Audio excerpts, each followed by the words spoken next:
Scott, coming to you from my office today, and we're going to begin with the upcoming Sunday, the 22nd Sunday in Ordinary Time for August the 29th, and back to St. Mark's Gospel now. We've been listening for the past 4 or 5 weeks to the Gospel of John, the Bread of Life discourse, and now back to the Mark Gospel. And here's our reading. When the Pharisees with some scribes who had come from Jerusalem gathered around Jesus, they observed that some of his disciples ate their meals with unclean, that is, unwashed hands. For the Pharisees, and in fact all Jews, do not eat anything without carefully washing their hands, keeping the tradition of the elders. And on coming from the marketplace, they do not eat without purifying themselves. And there are many other things that they have traditionally observed, the purification of cups and jugs and kettles and beds. So the Pharisees and scribes questioned him, "Why do your disciples not follow the tradition of the elders, but instead eat a meal with unclean hands?" He responded, "Well did Isaiah prophesy about you hypocrites, as it is written, 'This people honors me with their lips, but their hearts are far from me. In vain do they worship me, teaching as doctrines human precepts. You disregard God's commandment, but cling to human tradition.'" He summoned the crowd again and said to them, "Hear me, all of you, and understand. Nothing that enters one from outside can defile that person, but the things that come out from within are what defile. From within people, from their hearts, come evil thoughts, unchastity, theft, murder, adultery, greed, malice, deceit, licentiousness, envy, blasphemy, arrogance, folly. All these evils come from within, and they defile."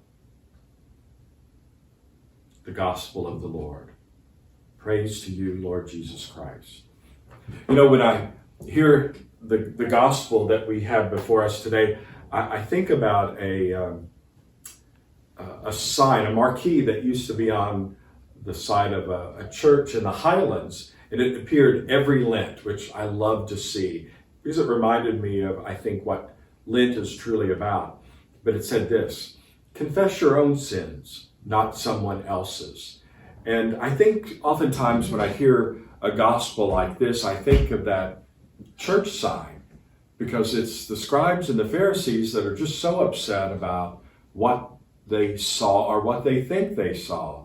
And then they confront Jesus over it. Your disciples do this. And I wonder, at times, we just get way off mark, and I'm not talking about the gospel writer, I'm the point of the gospel. We get way off mark of paying attention to the wrong things. And Jesus, I think, sets us straight. It's not what comes from the outside, it's what comes from the inside out. And when we hear this litany of evils, we often think of someone else. We never think, well, he's not talking about me, but in fact, he probably is addressing it just to you today. And so, as the listener, as the hearer of the message, does it sting a little? Evil thoughts, unchastity, theft, murder, adultery, greed, malice, deceit, licentiousness, envy, blasphemy, arrogance, folly, and they defile.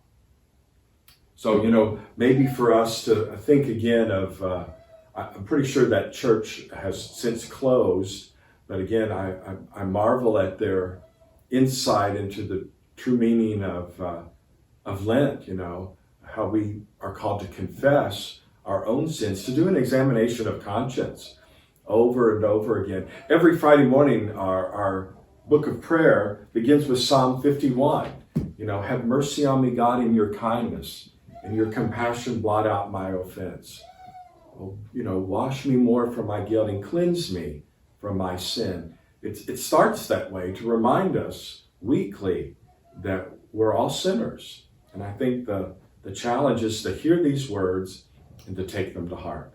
So, another Friday with Father Scott, keep watching your neighbors, paying attention to your family and friends, maybe those who are less fortunate than we. How can I make a difference?